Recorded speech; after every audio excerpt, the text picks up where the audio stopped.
नगर में चर्चा फैलावला गजब कई दिहलाए भोला। नगर में चर्चा फैलावला गजब कई दिहला ए भोला। गजब कई दिहला ए भोला। गजब कई दिहला ए भोला। नगर में चर्चा फैलावला गजब कई दिहला ए भोला। नगर में चर्चा फैलावला गजब कई दिहला ए भोला।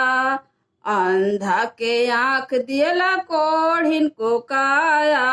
अंधा को आँख दियला कोढ़िन को काया। अंधा को आँख दियला कोढ़िन को काया। बजनी का गोद भरी दिहला गजब कई दिहला ए भोला। बजनी का गोद भरी दिहला गजब कई दिहला ए भोला। गजब कई दिहला ए भोला।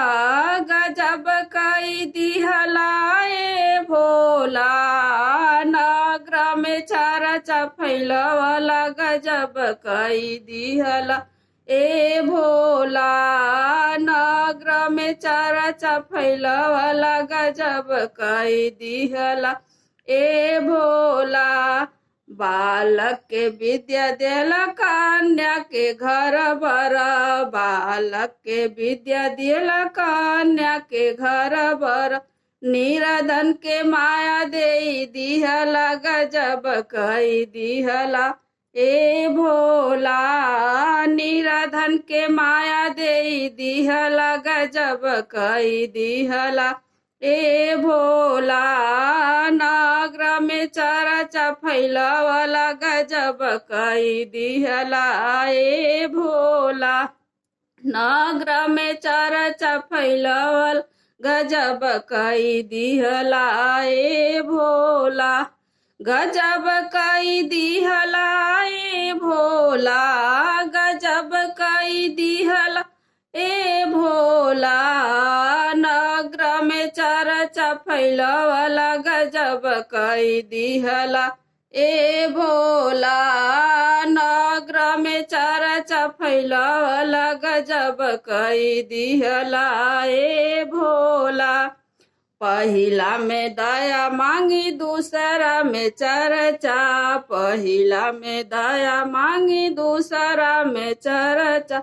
तीसरा में नमः शिवाय गजब कई दिहला ए भोला। तीसरा में नमः शिवाय गजब कई दिहला ए भोला। नगर में चर्चा फैलावला गजब कई दिहला ए भोला।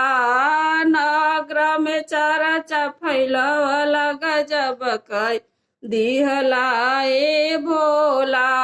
गजब कई दिहला ए भोला।